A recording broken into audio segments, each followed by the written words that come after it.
पापा, आपको याद है ना, कल मेरे स्कूल में एनुअल फंक्शन डे है और मैं डांस करने वाली हूँ, तो आपको दादी नानी सबको लेकर आना है।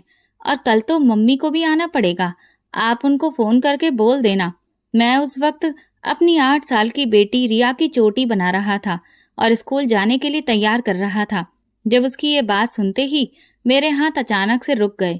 मैं थोड़ा सा घबराते हुए बोला, बेटा लेकिन मम्मी नहीं आ पाएंगी। मैंने तुमसे कहा ना कि वो अपने काम के सिलसिले में बाहर गई हुई हैं। रिया जिद करते हुए कहने लगी, पापा आप हमेशा यही बोलते हैं। मैं कभी अपनी मम्मी से नहीं मिली। आप मुझे कभी उनसे वीडियो कॉल भी नहीं कराते। मेरे स्कूल में मेरे सारे दोस्तों के मम्मी पापा साथ में आते हैं। वे लोग अपने मम्मी पापा के साथ खूब घूमने जाते हैं, लेकिन आपने कभी मुझसे मेरी मम्मी से नहीं मिलवाया। नानी भी बार बार यही कहती है कि तुम्हारी मम्मी काम करने बाहर गई है। क्या मम्मी को मेरी याद नहीं आती, जबकि मैं उन्हें कितना मिस करती हूँ। ये कहते ही रिया की आंखों में आंसू आ गए। अपनी बच्ची को दुखी देखकर मेरा भी जी भर आया। मैंने उसे सीने से लगा लिया और अतीत की यादों में खो गया। मम्मी, आपने दिलीप अंकल से बात की? रुद्र ने अपनी माँ से फिर से इस बारे में पूछा। बेटा, मैं तुम्हें पहले भी कह चुकी हूँ रुद्र, वो लोग नहीं मानेंगे। तुम अच्छे से जानते हो कि अब हमारी वो हैसियत नहीं रही है। रुद्र कहने लगा, आखिर क्यों नहीं रही है हमारी हैसियत? क्या हो गया है हमारी औकात को?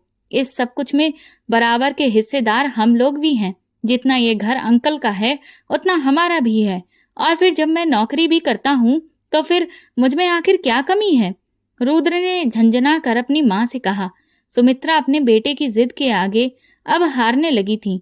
वो कहने लगी, बेटा मैं तुम्हें कैसे समझाऊं? तुम्हारे पिताजी के देहांत के बाद उनके दोस्त और बिजनेस पार्टनर ने हम लोगों पर खर्च किया। हमारे घर के सारे खर्चे भी उन्होंने ही उठाए। मैं उनके एहसानों के नीचे ही दबी पड़ी हूँ। पुरानी बातें याद करके मैं ये नहीं चाहती कि वो हम लोगों से नाराज हो जाएं।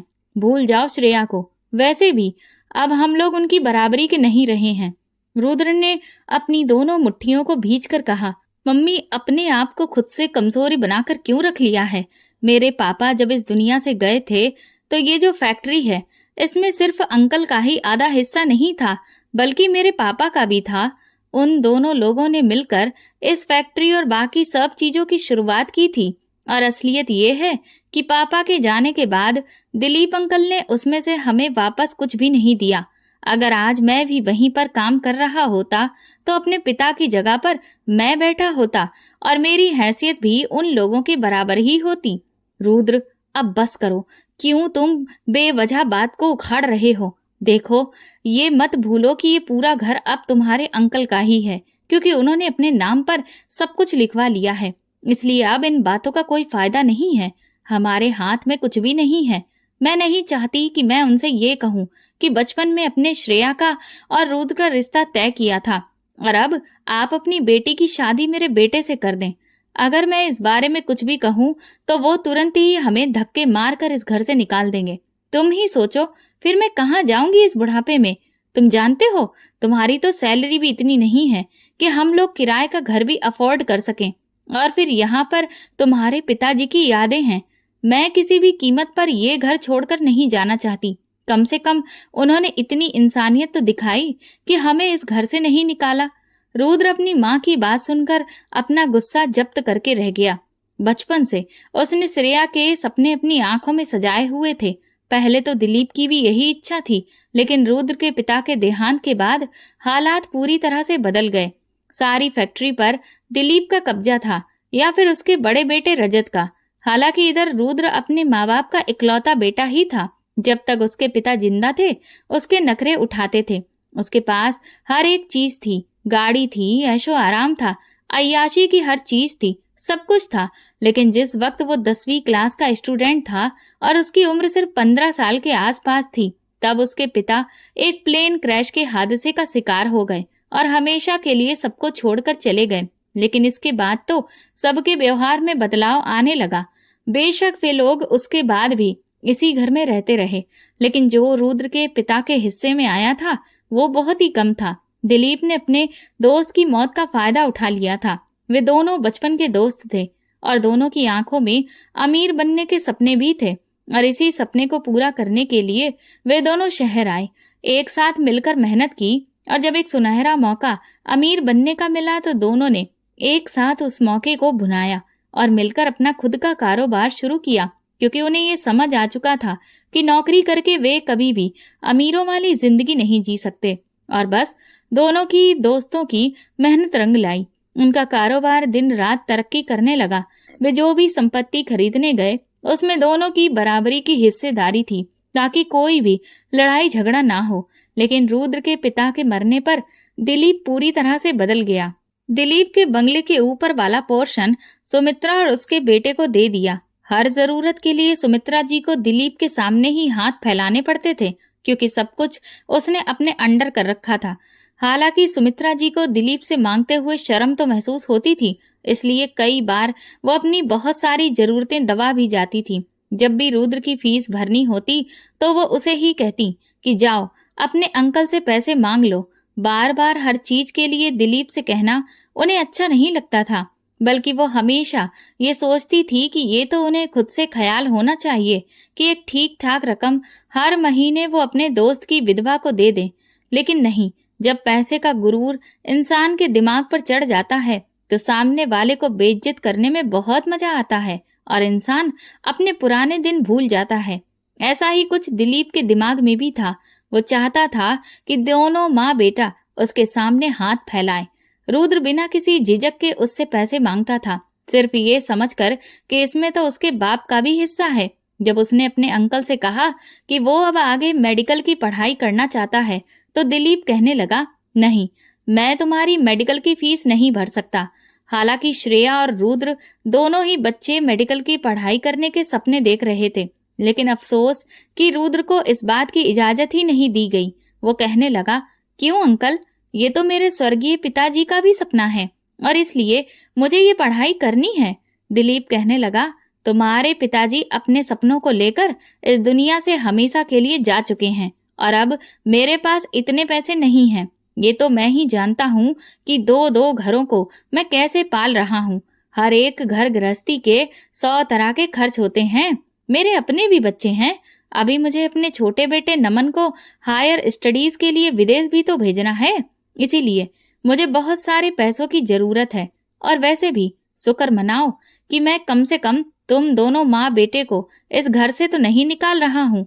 अगर और कोई होता ना तो कब का तुम्हारे हाथ में कटोरा पकड़ा देता। रुद्र ने अपने माथे पर बल डालते हुए बोला, अंकल, आप बोल रहे हैं ये फैक्ट्री सिर्फ आपकी नहीं है, मेरे पिताजी की भी है। उसका ये कहना था कि एक जोरदार थप्पड़ दिलीप ने रुद्र के गाल पर दे मारा, जिसकी गूंज घर के ऊपरी मंजिल तक पहुंच गई थी। रुद्र बेचारा थप्पड़ की मार से बुरी तरह से छटपटाने लगा। सुमित्रा जी तो जैसे कलेजे पर हाथ ही पड़ गया हो। वो भागती हुई नीचे आई, देखा तो रुद्र फर्श पर गिर पड़ा है और दिलीप उसे बड़े ही गुस्से से घूर रहा है। दिलीप की पत्नी संगीता भी वहीं पर मौजूद थी, लेकिन अपने माथे पर बल डालते हुए चुपचाप खड़ी थी। सुमित्रा तुरंत नीचे आई और कहने लगी, भाई साहब, क्या हुआ है? क्या रुद्र ने कुछ कह दिया है? ये सुनते ही दिलीप बड़ी ही जोर से दहाड़ा, अपने इस नाकारा बेटे की जुबान को लगाम लगा दो। एक तो मैं इसे अनाथ समझकर कुछ कहता नहीं हूँ, और ये है कि मेरे आगे जुबान चला रहा है, मुझे आंखें दिखाने लगा है। सुन लड़के, ये मत भूल कि अब तेरा बाप जिंदा नहीं है जो इस फैक्ट्री और कारोबार को आगे बढ़ा रहा है, समझा? जो तू बार बार ये दोहराता रहता है कि इस सब में मेरे बाप का भी हिस्सा है। सुमित्रा जी की आंखें ये सुनते ही नम हो गईं। वो कहने लगी, रुद्र, तुम्हें क्या कह दिया है? रुद्र बोला, मैंने कुछ भी गलत नहीं कहा है मम्मी। ये सब कुछ सिर्फ अंकल का नहीं है, मेरे पिताजी का भी है। मैं बस इन्हें यही बोला कि मुझे अब आगे मेडिकल में एडमिशन लेना है, तो ये कह रहे हैं कि ये मेरी मेडिकल की फीस नहीं भरेंगे। मम्मी, क्या मैं मेडिकल की पढ़ाई नहीं करूंगा? मैंने कितनी मेहनत करके टॉप किया है और अब ए ग्रेड लेकर आया हूँ, और ये मुझसे कह रहे हैं कि मुझे एडमिशन ही नहीं दिलवाएंगे। मेरे खर्चों को बर्दाश्त नहीं कर सकते और उल्टा अपने बेटे को पढ़ने के लिए विदेश भेज रहे हैं। मेरे पापा भले ही जिंदा नहीं हैं, लेकिन उनकी मेहनत से खड़ा किया गया कारोबार तो यही है ना, तो फिर उनके हिस्से पर मेरा भी हक है। ये सुनते ही दिलीप एक बार फिर से दहाड़ा। सुन रही हो इसकी जुबान को? मैं बहुत कुछ बर्दाश्त कर रहा हूँ इस लड़के से।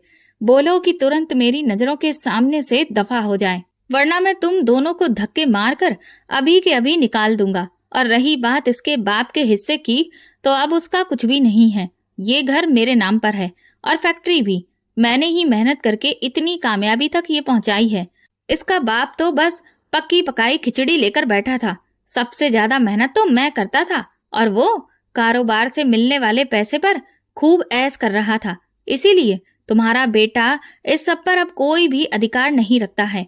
मैं जो कुछ भी तुम लोगों को दे रहा हूँ उसे मेरा एहसान समझकर रख लो और अपने बेटे की जुबान पर लगाम लगाओ, वरना तुम लोग दर दर की ठोकरें खाओगे। ये सुनते ही सुमित्रा अच्छी तरह से समझ गई कि उनके पति के साथ साथ उनका अधिकार और उनका हिस्सा भी हमेशा के लिए जलाकर राख कर दिया गया है। सुमित्रा रुद्र को ऊपर लेकर चली गई। उसके पूरे गाल पर 5 उंगलियों का निशान छपा हुआ था और आंखों से आंसू बह रहे थे, लेकिन इस वक्त वो बहुत ही गुस्से में था।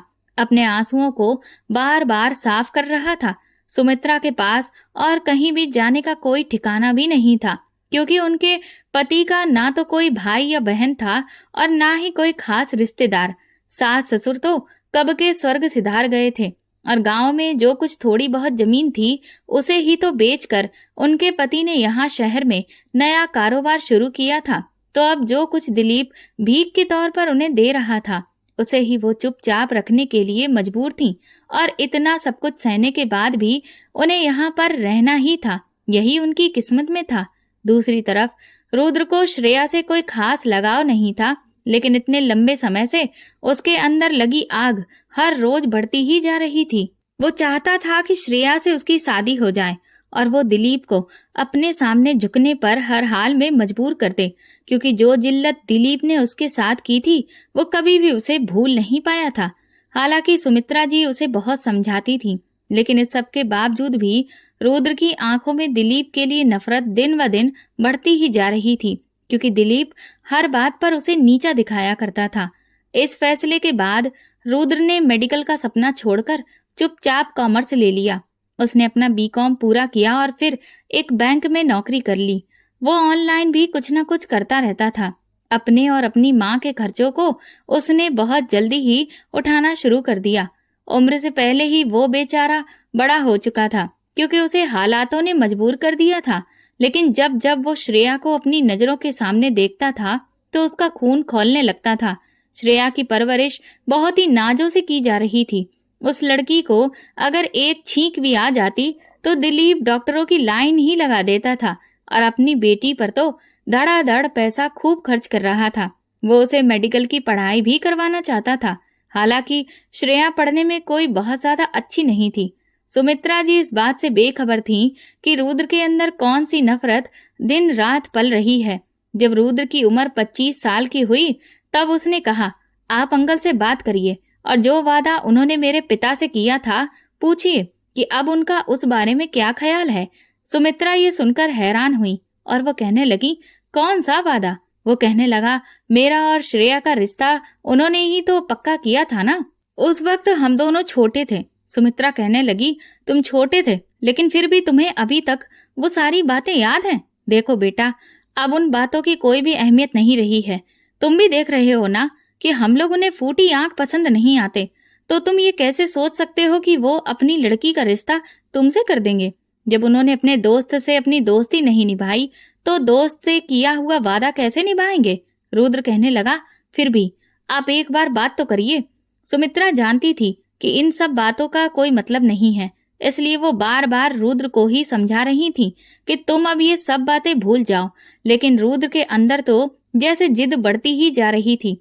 इसका एक कारण ये भी था कि श्रेया भी उसकी बेइज्जती करने में कभी भी कोई कसर नहीं छोड़ती थी। वो एक भी मौका अपने हाथ से जाने नहीं देती थी। रुद्र अपनी बाइक बंगले के अंदर ही एक कोने में लगाता था, और जब भी श्रेया अपनी गाड़ी निकालती थी तो हर बार उसकी मोटरसाइकिल पर हिट करके ही जाती थी और मोटरसाइकिल को गिरा देती थी। जिस तरह की नफरत दिलीप के दिल में उन लोगों के लिए थी, उसने ठीक वैसी ही नफरत अपने बच्चों में भी डाली थी। श्रेया रुद्र और सुमित्रा को भिखारी और उनसे कम समझती थी। उसकी सोच यही थी कि वे लोग उसके बाप के टुकड़ों पर पल रहे हैं। जब से रुद्र की बैंक में नौकरी लगी थी, सुमित्रा ने नीचे जाकर दिलीप के सामने हाथ फैलाने भी छोड़ दिए थे। बस जो कुछ भी रुद्र लेकर आता था, वो लोग उसी में गुजर बसर करने की कोशिश करते थे। रोज अपनी माँ की तरफ से बिल्कुल वो मायूस हो गया था और इसीलिए अब उसने एक नया खेल खेलने के बारे में सोचा। पहले तो वो श्रेया से बहुत लड़ता झगड़ता था। जब भी वो उसकी मोटरसाइकिल गिरा देती तो वो उस पर चीखता चिल्लाता, जिससे हंगामा खड़ा हो जाता। और बात जब दिलीप तक पहुंचती तो वो सुमित्रा को बातें सुनाता कि अपने बेटे की जुबान पर लगाम लगवाओ, वरना ये मुझसे फिर से थप्पड़ खाएगा। लेकिन अब रुद्र के दिमाग में तो कोई दूसरी ही खिचड़ी पक रही थी, इसीलिए उसने श्रेया से लड़ना झगड़ना छोड़ दिया। जब भी वो नीचे आता और बैंक जाने के लिए अपनी बाइक निकालता तो इसी वक्त श्रेया भी यूनिवर्सिटी जाने के लिए निकलती थी। अक्सर गेट वो अपनी बाइक के लिए खुद ही खोलता था, लेकिन आज उसने वो गेट पूरा खोल दिया। फिर श्रेया से कहने लगा, पहले तुम अपनी गाड़ी बाहर निकाल लो, मैं अपनी बाइक बाद में निकाल लूंगा। श्रेया ने हैरानी से उसे देखा, क्योंकि अक्सर तो रुद्र जिद में पहले अपनी बाइक निकालता था और फिर दरवाजा पूरा बंद करता था, तब जाता था। वो कहने लगी, अरे आज मुझ पर इतनी मेहरबानी क्यों कर रहे हो? रुद्र ने पलटकर कहा, क्योंकि मुझे अपनी औकात समझ में आ गई है, अपनी हैसियत दिख गई है। मैं तुम्हारे पापा के टुकड़ों पर पल रहा हूँ, इसीलिए थोड़े बहुत उनके काम करने में कोई बुराई नहीं है। आखिर तुम लोगों के इतने सारे एहसान हैं मुझ पर, मेरी माँ पर, बस इसीलिए मैंने सोचा कि अब तुमसे लड़ना झगड़ना छोड़ दूंगा। श्रेया उसकी बात सुनकर जितनी हैरान होती थी उतना कम था। कहाँ तो रोज वो अपनी नाक पर मक्खी भी नहीं बैठने देता था, और अब उसे बड़े ही अच्छे तरीके से वो बात कर रहा था। श्रेया बोली, हाँ ये तो बहुत अच्छा है, अगर तुम हर दिन हमारे एक एक एहसान को इसी तरह से याद करते रहो। ये कहते हुए वो अपनी गाड़ी बाहर निकाल चुकी थी और रुद्र मुस्कुराने लगा। वो दिल में बहुत कुछ सोच चुका था। अब तो वो दिलीप की भी हर बात को चुपचाप मान लेता था। दिलीप भी उसके बदले हुए व्यवहार पर बहुत हैरान थे, लेकिन सबसे ज्यादा हैरान तो सुमित्रा ही थी। उन्हें लगा कि शायद वो इसलिए ये सब कुछ कर रहा है ताकि दिलीप अपनी बेटी का रिश्ता उसे दे दे। हालांकि ये मुमकिन नहीं था। एक बार सुमित्रा जी ने खाने के दौरान रुद्र से कहा कि ये जो तुम इतनी मेहरबानियां कर रहे हो, इसके बावजूद भी श्रेया का रिश्ता वो लोग तुम्हें कभी भी नहीं देंगे। रुद्र बड़े ही मजे से खाना खाते हुए कहने लगा, मम्मी, श्रेया मेरे लिए इस दुनिया की कोई आखिरी लड़की थोड़ी ही है। अगर वो उसका रिश्ता मुझे नहीं भी देंगे तो कोई बात नहीं, मैं किसी और से शादी कर लूंगा। मुझे उससे कोई दिलो जान वाली मोहब्बत तो नहीं है कि अगर वो लड़की मुझे नहीं मिलेगी तो मैं मर जाऊंगा। सुमित्रा जी तो हैरान होकर उसे देख रही थी कि आखिर इस लड़के के बदले हुए व्यवहार की वजह क्या है। बहरहाल रुद्र के होश तो उस वक्त उड़ गए जब दिलीप जी ने श्रेया की मंगनी अपने एक बहुत बड़े कारोबारी दोस्त के बेटे से की, जो शहर के जाने माने करोड़पति थे। उस दिन रुद्र सोच में पड़ गया कि अब वो क्या करे। 2 महीने बाद ही श्रेया की शादी होनी थी और इधर वो इसी टेंशन में सिगरेट पर सिगरेट पिए जा रहा था। वो बहुत परेशान था और वक्त तेजी से गुजर रहा था। रुद्र का तो बस ही नहीं चल रहा था कि अब वो क्या कुछ ना कर गुजरे, और बस इसी उलझन में उसके दिमाग में एक शैतानी आइडिया आया। उसने श्रेया की शादी से 2 दिन पहले पैसे देकर श्रेया को किडनैप करवा दिया। श्रेया की शादी की वजह से घर में बहुत सारा काम फैला पड़ा था, जिसकी काफी सारी जिम्मेदारियां दिलीप जी ने रुद्र के कंधों पर भी डाल रखी थी, और इसी वजह से वो वहां नहीं जा सकता था जहां उसने श्रेया को रखने के लिए कहा था। जैसे ही श्रेया गायब हुई तो घर में तो जैसे कयामत ही टूट पड़ी थी। पहली बार उसने दिलीप को इस तरह से फूट फूट कर रोते हुए देखा था। रुद्र ने जो प्लान बनाया था उसके मुताबिक रात को वो उस जगह पर जाता, उन लड़कों को पैसे देकर वहां से चला आता, लेकिन अब वो लड़के रुद्र का फोन ही नहीं उठा रहे थे, उससे कोई बात ही नहीं कर रहे थे। इस सब से वो बहुत ज्यादा परेशान हो गया कि आखिर वे लोग उससे बात क्यों नहीं कर रहे हैं। वो चाहता था कि 2 दिन तक वे लोग इस फ्लैट में श्रेया को रखें और फिर 2 दिन बाद उसे आजाद कर दें। इस तरह किसी को भी ये पता ही नहीं चलेगा कि ये सब कुछ श्रेया के साथ किसने करवाया था, और ऐसे रुद्र पर भी कोई शक नहीं आएगा, क्योंकि वो हर वक्त इन सब लोगों की आंखों के सामने ही रहेगा। और इधर श्रेया की बदनामी भी हो जाएगी। फिर जब उससे कोई भी शादी नहीं करेगा तो फिर रुद्र आगे बढ़कर उससे शादी कर लेगा और फिर उससे बदला भी लेगा। लेकिन अब वो बहुत परेशान था क्योंकि कई बार कोशिश करने के बावजूद भी वे लोग उसका फोन नहीं उठा रहे थे। इधर दिलीप ने रो रो कर अपनी हालत इतनी बुरी कर ली कि उन्हें शाम तक हार्ट अटैक पड़ गया। दिलीप का छोटा बेटा भी विदेश से वापस आ चुका था, क्योंकि उसकी इकलौती बहन की शादी थी। अपने पिता की ये हालत देखकर वो उन्हें लेकर तुरंत अस्पताल भागा। रुद्र को भी उन लोगों के साथ ही जाना पड़ा। घर में तो कोहराम ही मच गया था। सुमित्रा भी बहुत परेशान थी। दिलीप की हालत लगातार बिगड़ती ही चली जा रही थी और इधर रुद्र सिर्फ इसलिए परेशान था क्योंकि वे लोग उसका फोन नहीं उठा रहे थे। अस्पताल में सिर्फ नमन ही था जो कि भाग दौड़ कर रहा था, क्योंकि दिलीप का बड़ा बेटा बिजनेस के सिलसिले में विदेश गया था और उसे किसी भी तरह से कोई संपर्क ही नहीं हो पा रहा था। नमन अकेला था, इस वजह से रुद्र उसे अकेला छोड़कर नहीं जा सकता था। आधी रात तक कहीं जाकर दिलीप की हालत में कुछ सुधार हुआ। तब रुद्र ने नमन से कहा कि तुम रात में यहाँ पर ही रुक जाओ, मैं घर चला जाता हूँ। वो कहने लगा ठीक है, अब तुम जाओ। वो तुरंत अस्पताल से निकलकर सीधा उस फ्लैट की तरफ भागा जहां उसने उन लड़कों को श्रेया को रखने के लिए कहा था। जब वो फ्लैट पर पहुंचा तो उसका दरवाजा खुला हुआ था। वो अंदर आया और अंदर पहुंचते ही उसने चीखने की आवाज सुनाई दी। अंदर बने कमरे के दरवाजे से लगी हुई खिड़की को जब उसने जरा सा खोल कर देखा तो उसके होश उड़कर रह गए। श्रेया उस वक्त बेड पर बिल्कुल बेसुध पड़ी थी और पूरी तरह से लहूलुहान थी। उसकी यह हालत साफ बता रही थी कि यहाँ पर क्या हो चुका है। वो समझ चुका था कि श्रेया के साथ क्या कयामत गुजरी है। ये सब कुछ देखकर तो रुद्र का दिल धड़कना ही भूल गया। वो चुपचाप उस फ्लैट से बाहर वापस निकल आया, क्योंकि उसे अंदाजा नहीं था कि ये सब कुछ करने वाले श्रेया के साथ इतना बुरा करेंगे। रुद्र का इरादा तो सिर्फ श्रेया को बदनाम करने का था, ताकि उसके साथ उसकी शादी हो जाए, लेकिन उन लोगों ने तो श्रेया को बर्बाद करके रख दिया था। दरवाजा अभी भी बंद था। अगर वो उसके कमरे में जाता तो जाहिर सी बात है सब लोगों को पता चल जाता कि रुद्र ने ही ये सब कुछ किया है। कुछ ही देर के बाद रुद्र के मोबाइल पर उस आदमी का फोन आने लगा जिसने श्रेया को अगवा किया था। रुद्र ने फोन उठाया और उस पर जोर से चिल्लाया, तुमने ये क्या किया? मैंने तुमसे कहा था ना कि उस लड़की को हाथ भी मत लगाना। वो आदमी कहने लगा, क्या हो गया है सेठ?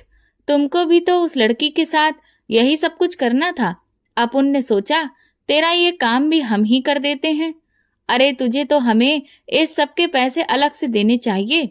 देख सेठ, लड़की बहुत खूबसूरत थी और इसीलिए खुद पर काबू रखवाना बहुत मुश्किल हो गया था। लेकिन देखना, वो तो अभी भी तेरे इस फ्लैट पर है। तू भी चला जा और अपना गुस्सा उतार ले।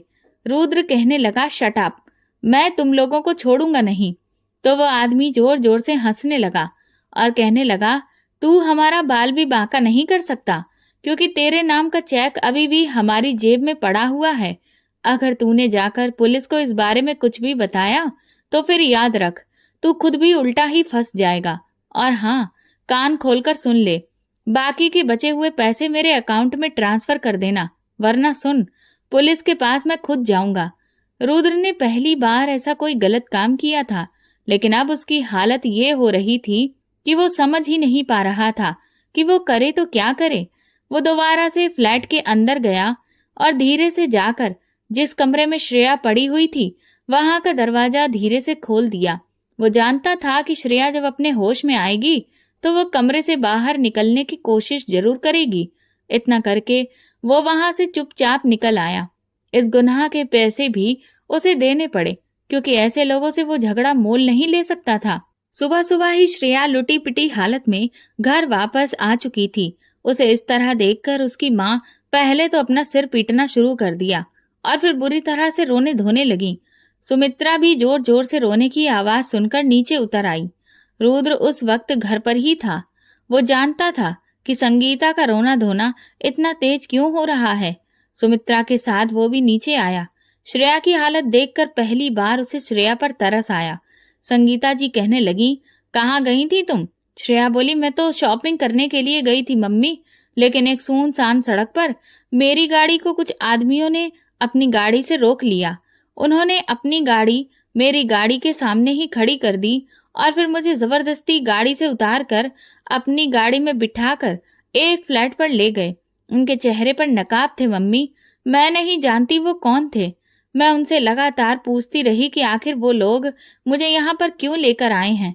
अगर उन्हें पैसे चाहिए तो मैं अपने बाप से जितने पैसे कहे उतने दिलवा देती हूँ, लेकिन वो लोग मेरी जिंदगी को बर्बाद ना करें। पर मेरी इतनी मिन्नतें करने के बावजूद भी उन्होंने मेरी एक भी नहीं सुनी और मेरी जिंदगी खराब करके रख दी। ये सुनते ही संगीता जी और जोर जोर से रोने लगी और कहने लगी, तुम जानती भी हो तुम्हारा बाप इस वक्त जिंदगी और मौत के दौराहे पर खड़ा है। अगर उन्हें ये पता चल गया कि तुम्हारे साथ ये सब कुछ हो गया है तो वो तो जीते जी ही मर जाएंगे। श्रेया, एक काम करो, तुम जहर खाकर मर जाओ। हाँ, तुम मर जाओ। एक तो श्रेया वैसे ही बहुत बुरी हालत में थी। उसे देखकर अब उसकी माँ उसे इस तरह से कह रही थी। संगीता जी का इतना कहना था कि वह अचानक उठी और बुरी तरह से श्रेया को मारने लगी, उसका गला कसकर दबाने लगी। सुमित्रा और रुद्र तुरंत आगे बढ़े और उन्होंने खींचकर संगीता को पीछे किया। रुद्र कहने लगा, आंटी आपको ये क्या हो गया है? आपको उसकी हालत दिखाई नहीं दे रही? उसके साथ पहले से ही इतना गलत हो चुका है और ऊपर से आप हैं कि उसे मार रही हैं। संगीता कहने लगी, और बताओ मैं क्या करूं? इस लड़की को मर जाना चाहिए।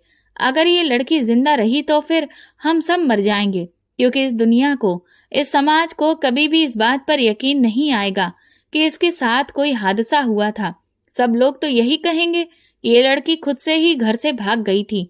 और मान लो अगर किसी को भरोसा हो भी गया तो ऐसी लड़की से शादी कौन करेगा जिसके साथ इतना सब कुछ हो गया हो। ये कहते ही वो फूट फूट कर रोने लगी। श्रेया धम्म से जमीन पर गिर गई। उसकी हालत ऐसी थी कि बस जैसे अभी बेहोश हो जाएगी। संगीता जी फिर से उसे देखकर बोली, इससे अच्छा था कि तू मर जाती और यहाँ कभी वापस ही नहीं आती। अरे तू कहीं भी चली जाती, नदी में कूद जाती या किसी पटरी पर लेट जाती। ये सब कुछ चल ही रहा था कि श्रेया धीरे धीरे कदम बढ़ाते हुए किचन के अंदर चली गई। ये देखकर रुद्र तुरंत उसके पीछे ही भागा। उसने देखा कि वो एक तेज धार वाली छुरी पकड़कर अपने पेट पर मारने जा रही थी कि तभी रुद्र ने उसकी कलाई को कसकर पकड़ लिया और हाथ से छुरी छीनकर दूर फेंक दी। रुद्र बोला, तुम पागल हो गई हो? अपनी माँ की बातों पर दिल से ले रही हो? अरे तुम्हारी ऐसी हालत देखकर वो खुद भी होश में नहीं है। कम से कम तुम तो थोड़ा होश रखो।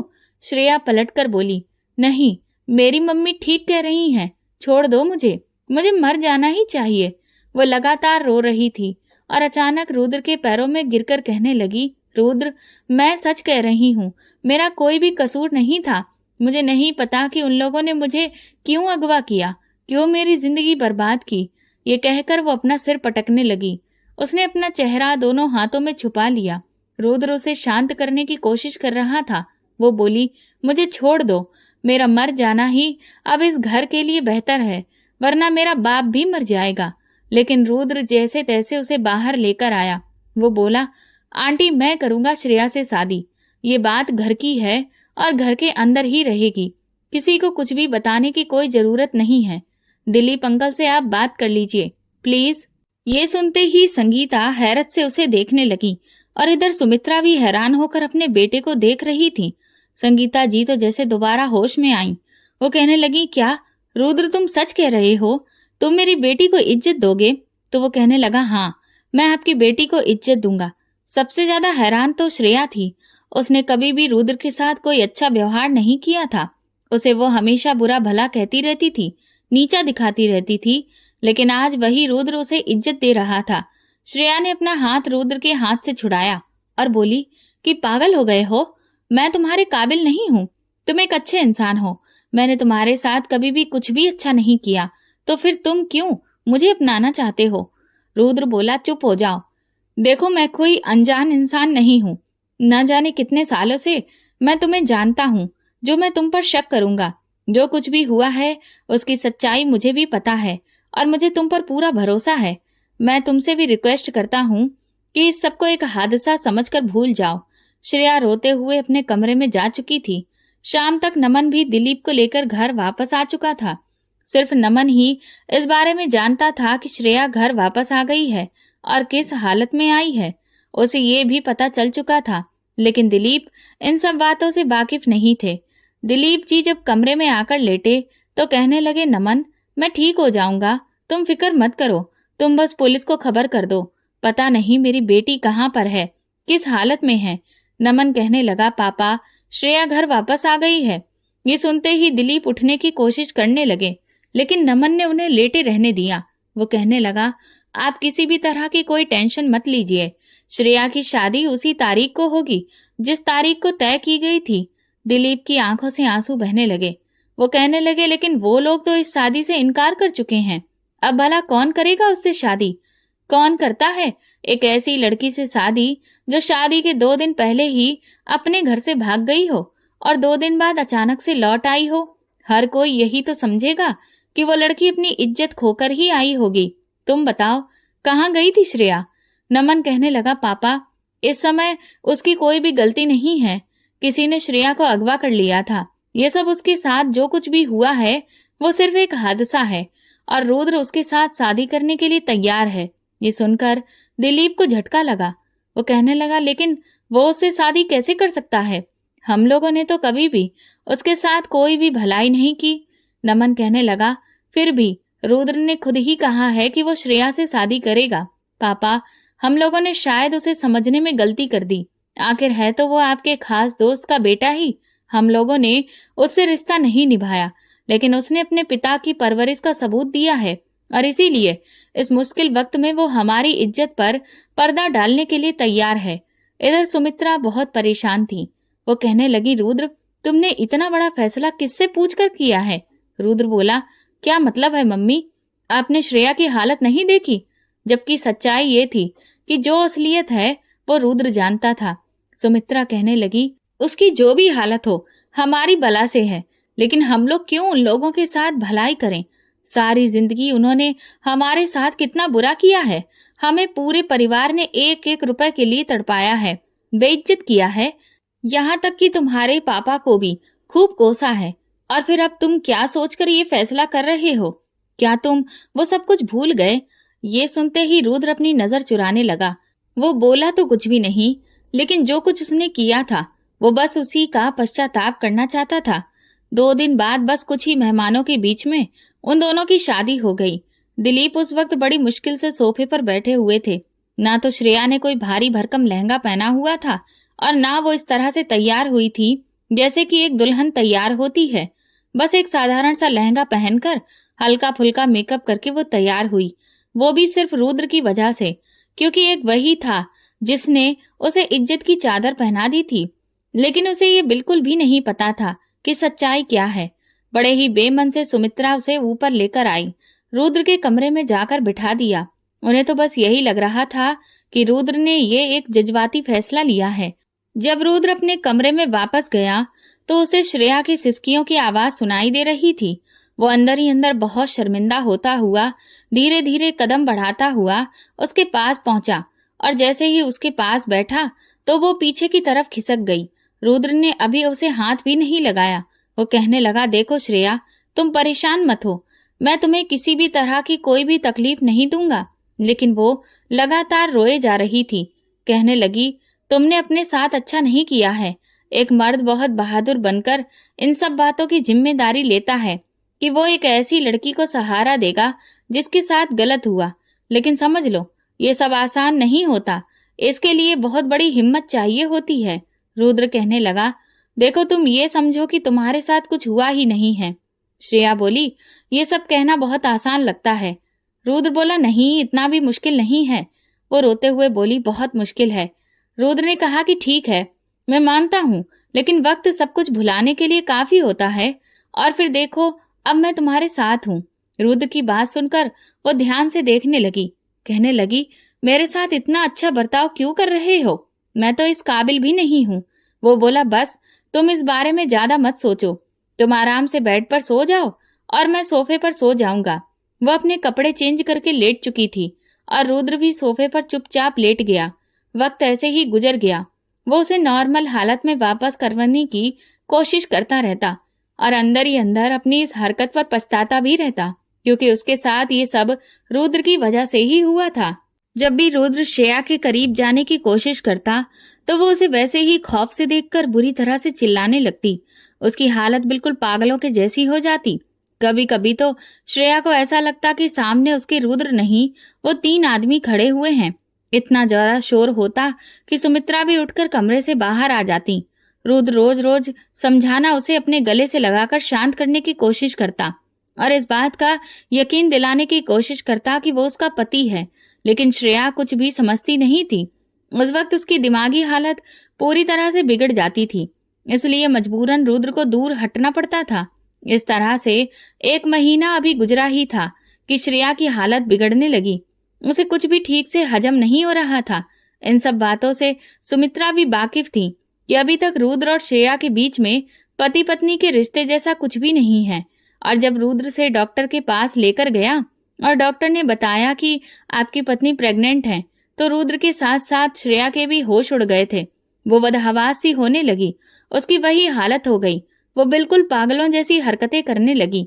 यहाँ तक कि उसने लेडी डॉक्टर का भी कोई लिहाज नहीं किया। वो वहीं अस्पताल में जोर जोर से चिल्लाने लगी और रुद्र से कहने लगी कि मैं इस बच्चे को पैदा नहीं करना चाहती। ये मेरा बच्चा नहीं है। देखो रुद्र, इस बच्चे को अभी मेरे वजूद से नोच कर निकाल दो। मुझे ये बच्चा पैदा नहीं करना। लेडी डॉक्टर भी उसकी इस तरह की बिगड़ी हुई हालत को देखकर बहुत परेशान हो गई। वो पागलों की तरह रुद्र का गिरेबान पकड़कर बुरी तरह से झकझोर रही थी और चिल्ला चिल्ला कर उसके मुंह पर कह रही थी कि बच्चा मैं पैदा नहीं करना चाहती। वो उसे संभालने की कोशिश कर रहा था।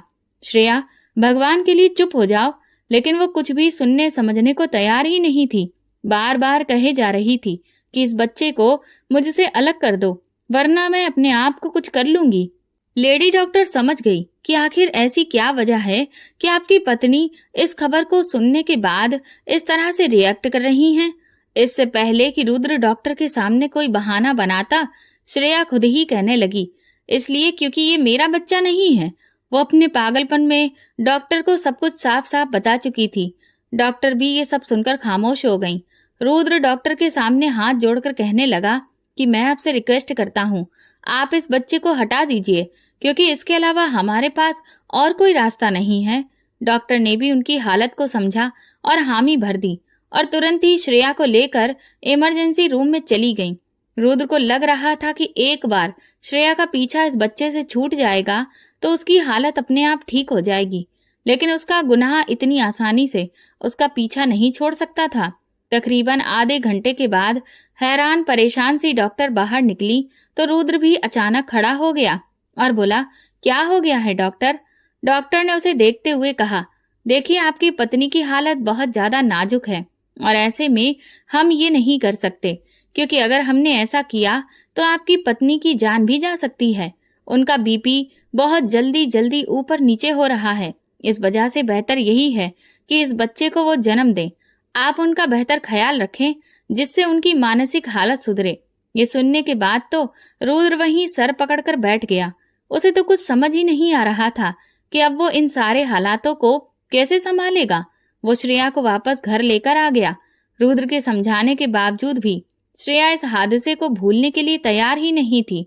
अब तो श्रेया को लगातार पागलपन के दौरे पड़ने लगे थे। ये सब देखकर उसे अपनी गलती का एहसास हो रहा था। श्रेया का इलाज एक अच्छे मेंटल डॉक्टर से करवाया जाने लगा। उसकी कई तरह की थेरेपी भी होती, लेकिन वो एक जिंदा लाश बनकर रह गई थी। धीरे धीरे उसका पेट बढ़ने लगा, जिसे देख देख कर सुमित्रा भी मुंह बनाती रहती थी, क्योंकि उन्हें अच्छे से पता था कि ये बच्चा मेरे बेटे का नहीं है, लेकिन सिर्फ रुद्र की खातिर ही वो उसका ख्याल रख रही थी। संगीता जी भी अपनी बेटी की देखभाल में कोई कसर नहीं छोड़ती थी। उन्हें भी ये सच्चाई पता थी कि ये बच्चा रुद्र का नहीं है, लेकिन फिर भी रुद्र ने इस बच्चे और उनकी बेटी को अपनाया है, इसका वो बहुत ज्यादा एहसान मानती थी। अब रुद्र की इज्जत उस घर में सबसे ज्यादा होती थी। एक तरह से देखा जाए तो रुद्र के दिल में जो बदले की आग थी, उसका बदला लिया जा चुका था, लेकिन रुद्र को बिल्कुल भी सुकून नहीं मिला था, क्योंकि वो ऐसा कभी नहीं चाहता था, बल्कि अब तो वो अंदर ही अंदर अपने गुनाह के पश्चाताप की आग में जल रहा था। जैसे जैसे महीने बीत रहे थे, श्रेया की मानसिक हालत इतनी खराब हो रही थी कि वो खुद से ही अपने बच्चे को खत्म करने की कई बार कोशिश करने लगी थी। इस वजह से रुद्र बहुत परेशान रहता था। जब उसे कोई भी रास्ता नहीं सूझा तो मजबूरन श्रेया को अब बांध कर रखा जाने लगा। ये सब देखकर सुमित्रा भी रोज जलती रहती थी। वो ये भी सोचती थी कि इस सब में आने वाले इस बच्चे का भी कोई कसूर नहीं है। जैसे तैसे 9 महीने बीते और श्रेया ने एक प्यारी सी बेटी को जन्म दिया। रुद्र ने उस बच्ची को श्रेया के पास लिटाना चाहा तो उसने नफरत भरी नजर से देखते हुए उस बच्ची को कहीं दूर फेंकने के लिए रुद्र से कहा। ये सुनते ही रुद्र की आंखों में आंसू आ गए। वो सोचने लगा कि आज मेरे कारण एक माँ अपनी ही बेटी से नफरत कर रही है, लेकिन इस सब में इस बेचारी बच्ची का भला क्या कसूर है। रुद्र और संगीता जी खुद से उसकी देखभाल कर रहे थे। इधर कुछ महीने बीते तो रुद्र को लगा कि शायद अब वो श्रेया के साथ अपने रिश्ते को आगे बढ़ा सकता है, लेकिन जब भी वो श्रेया के पास आने की कोशिश करता, उसे समझाता, तभी उसकी मानसिक संतुलन और ज्यादा खतरनाक हो जाता। वो अपना सिर पटकने लगती। ये सब देखकर उसे अपनी गलती का हर वक्त एहसास होता। अब हालात ऐसे थे कि ना तो वो उसे छोड़ सकता था और ना ही ठीक से अपना पा रहा था।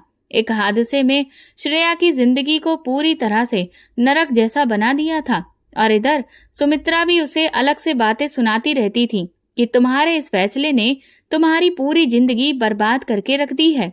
तुम्हें क्या पड़ी थी इस लड़की से शादी करने की। रुद्र भी सोचता था कि वो तो अपनी माँ को बता ही नहीं सकता कि उसने कितना बड़ा गुनाह किया है। अब श्रेया हर चीज से डरने लगी थी और इसी वजह से फिर ये सब ने मिलकर ये फैसला किया कि उसे मेंटल हॉस्पिटल में एडमिट करा दिया जाएगा। हालांकि श्रेया की बच्ची अभी बहुत छोटी थी, लेकिन उसकी हालत में कुछ तो सुधार हो, बस यही सोचते हुए उसे पागलखाने भेज दिया गया। रुद्र हर वक्त बहुत परेशान रहता था। कभी कभी इंसान ऐसी गलतियां कर देता है जिस पर उसे बाद में बहुत गहरा अफसोस होता है। दुनिया के सामने तो रुद्र ने ये साबित कर दिया था कि उसने श्रेया के साथ बहुत ही बड़ी अच्छाई की है, लेकिन असलियत में उसने जो गुनाह किया था वो वही जानता था, जिस कारण उसने ये फैसला लिया। उसके ही किए की ये सजा थी जो उसे इस तरह से मिल रही थी। कभी कभी रुद्र श्रेया से पागलखाने मिलने जाता था, लेकिन उसकी हालत देखकर उसे बहुत अफसोस होता था। इधर उसकी बेटी रिया धीरे धीरे बड़ी हो रही थी। पहले तो रुद्र को इतना कुछ खास उससे लगाव नहीं था, लेकिन उस बच्ची की मासूमियत ने न सिर्फ रुद्र का बल्कि सुमित्रा जी का भी दिल जीत लिया। दिलीप ने रुद्र को उसका हिस्सा न सिर्फ कारोबार में बल्कि प्रॉपर्टी में भी दे दिया, जिससे रुद्र का वो सपना पूरा हो गया जो बरसों से वो देखता आ रहा था। उसने नए सिरे से कारोबार को संभालना शुरू किया और दिन रात खूब मेहनत करके तरक्की पर तरक्की करता चला गया। वो जब भी ऑफिस से थका हारा घर लौटता तो रिया अपने नन्हे नन्हे हाथों से खुद उसके लिए गिलास में पानी लेकर आती और बड़े ही प्यार से तोतली जवान में पूछती, पापा आप थक गए होंगे। रुद्र के चेहरे पर उसे देखते ही मुस्कान आ जाती और सारी थकान मिट जाती। वो मन ही मन सोचता कि ये जो कुछ भी हुआ है इसमें इस बच्ची का कोई कसूर नहीं है। ये कितनी मासूम है। इसकी जिंदगी जिस तरह की चीजों से भरी है उसका कारण भी सिर्फ मैं ही हूँ। ये बच्ची आज अगर अपनी माँ से दूर है तो वो सिर्फ मेरी वजह से। धीरे धीरे रिया कब रुद्र की जान बन गई उसे पता ही नहीं चला। तब जाकर उसे एहसास हुआ कि दिलीप ने किस तरह से वो गम झेला होगा जो उसने श्रेया के साथ किया था। वो हर दिन अपने गुनाहों की माफी भगवान से मांगता था। जब वो करोड़ों में कमाई करने लगा तो उसने बहुत सारे ऐसे संस्थान बनाए जहां पर विधवा, बेसहारा और ऐसी लड़कियां जिन्हें उनके परिवार के द्वारा या समाज के द्वारा ठुकरा दिया गया है, रहने, खाने और अपने पैरों पर खड़े होने की सुविधा दी गई। वो सारी औरतें रुद्र को दुआ देती नहीं थकती थीं और उसे बहुत अच्छा इंसान मानती थीं, लेकिन वही जानता था कि वो कितना बड़ा गुनहगार है। रिया जैसे जैसे बड़ी होती जा रही थी अपनी माँ के बारे में हर दिन पूछती थी और वो लोग सिर्फ उसे बहाने बनाते थे कि उसकी माँ अपने काम के सिलसिले में कहीं बाहर गई हुई हैं। और इस तरह से कई साल बीत गए, लेकिन उसे कभी अपनी माँ से ना तो मिलने का मौका मिला और ना बात करने का। लेकिन एनुअल फंक्शन डे पर उसने जिद पकड़ ली कि माँ को मेरा डांस देखना हर हाल में आना ही पड़ेगा। पर पूरा घर जानता था कि ये नामुमकिन है और जब फंक्शन वाले दिन रिया ने देखा कि उसकी माँ नहीं आई है तो वो बुरी तरह से रोने लगी, यहाँ तक कि उसने खाना पीना भी छोड़ दिया। तब मजबूरन रुद्र को अपनी बेटी को शांत कराने के लिए उसकी माँ की सच्चाई से रूबरू कराना पड़ा। हालांकि वो जानता था कि अभी उसका दिमाग इतना बड़ा नहीं है कि इन सब बातों को समझ सके, लेकिन फिर भी उसने शुरू से अपनी बच्ची में बहुत समझदारी देखी थी। इसलिए वो एक दिन रिया को लेकर पागल खाने गया। रिया को समझ नहीं आ रहा था कि उसके पापा उसे कहाँ लेकर जा रहे हैं, लेकिन जब वहां एक कोठरी में उसने सामने बैठी उजड़ी हुई हालत में एक औरत को देखा तो वो बड़ी हैरान थी। रुद्र ने बड़े ही प्यार से उसे बताया कि ये तुम्हारी मम्मी है, उनकी तबीयत ठीक नहीं है और इनका यहाँ पर इलाज चल रहा है, लेकिन देखना बहुत जल्द ये ठीक हो जाएंगी। रेया बेचारी अपनी माँ को देखकर मम्मी मम्मी कहकर पुकारने लगी, लेकिन श्रेया तो किसी और ही दुनिया में थी, जैसे कि उसे कुछ सुनाई ही नहीं दे रहा था। वो एक टक दीवार को देखे जा रही थी। ये सब देखकर रुद्र बहुत बुरी तरह से रोने लगा। उसे खुद पर गुस्सा आने लगा। उसका मन चाह रहा था कि वो अपना सर फोड़ ले कि उसने एक माँ बेटी की जिंदगी तबाह कर दी है, लेकिन अब वो खुद को भी कोई नुकसान नहीं पहुंचा सकता था, क्योंकि उसे अपनी बेटी के लिए जीना था। उस दिन के बाद से रिया अक्सर अपनी माँ से मिलने की जिद करती और रुद्र हर हफ्ते उसे मिलने जाता। शायद ये भगवान का चमत्कार था या कुछ और। रिया के वहां जाने से वो श्रेया जो एक जिंदा लाश बन गई थी, धीरे धीरे उसमें कुछ इमोशन जागने लगे। वो अब टूटे फूटे शब्दों में जवाब देती और कभी कभी रिया को देखकर मुस्कुरा देती। ये सब देखकर रुद्र के मन में उम्मीद जागी कि शायद श्रेया अब ठीक हो जाएगी, और इसीलिए घर वालों की सहमति ना होने के बावजूद भी वो श्रेया को घर वापस ले आया और ज्यादातर वक्त वो और रिया उसके साथ ही बिताने लगे। आज रिया की शादी है। श्रेया की हालत पूरी तरह से ठीक तो नहीं हुई है, लेकिन हाँ, फिर भी वो पहले से काफी बेहतर है। व्हील चेयर पर बैठी अब वो अपनी बेटी के साथ फेरे होते हुए देख रही थी। विदाई के वक्त रिया अपनी माँ के गले लगकर खूब रोई। श्रेया को शायद एहसास नहीं हो कि ये सब क्या हो रहा है, लेकिन रिया को रोते देखकर उसकी भी आंखों से आंसू बहने लगे। रिया अपने पति के साथ विदा होकर इस घर से चली गई। हर कोई रुद्र की तारीफ कर रहा था कि उसने अकेले होने के बावजूद अपनी बेटी की बहुत अच्छी परवरिश की, उसे डॉक्टर बनाया और आज उसकी शादी भी इतनी धूमधाम से की। लेकिन रुद्र ही जानता था कि वो आज भी सिर्फ अपने गुनाह की सजा काट रहा है, और शायद जब तक जिंदा रहेगा तब तक काटता रहेगा। इंसान को गुस्से में आकर ऐसी गलतियां नहीं करनी चाहिए जिनकी भरपाई उन्हें पूरी जिंदगी करनी पड़े। भले ही हमें ये लगता है कि हम कोई गुनाह करेंगे तो हमें कोई नहीं देख रहा, लेकिन हम भूल जाते हैं कि भगवान सब कुछ देख रहा है। इसीलिए कुछ भी करने से पहले हमें 100 बार सोचना चाहिए। अपने अधिकार को पाने के लिए हमें सही रास्ता बनाना चाहिए, ना कि इस तरह का कोई भी गलत काम करें कि किसी दूसरे की पूरी जिंदगी ही बर्बाद कर दें। ये पूरी कहानी काल्पनिक है। इसका किसी भी व्यक्ति, स्थान या वास्तविक घटना से कोई संबंध नहीं है। इसका उद्देश्य केवल मनोरंजन और सस्पेंस आधारित कहानी प्रस्तुत करना है। इसमें दर्शाई गई घटनाएं, पात्र और परिस्थितियां पूरी तरह से कल्पना पर आधारित हैं। हम किसी भी प्रकार के अपराध, धोखे या गलत व्यवहार का समर्थन या प्रचार नहीं करते। आपको ये कहानी कैसी लगी दोस्तों, प्लीज मुझे कमेंट सेक्शन में जरूर बताएं। मेरे चैनल को सब्सक्राइब कर वीडियो को लाइक कर दें और वीडियो को हाइप भी दें। ऐसी और भी रोमांचक कहानियों को सुनने के लिए मेरे चैनल के साथ बने रहें। धन्यवाद।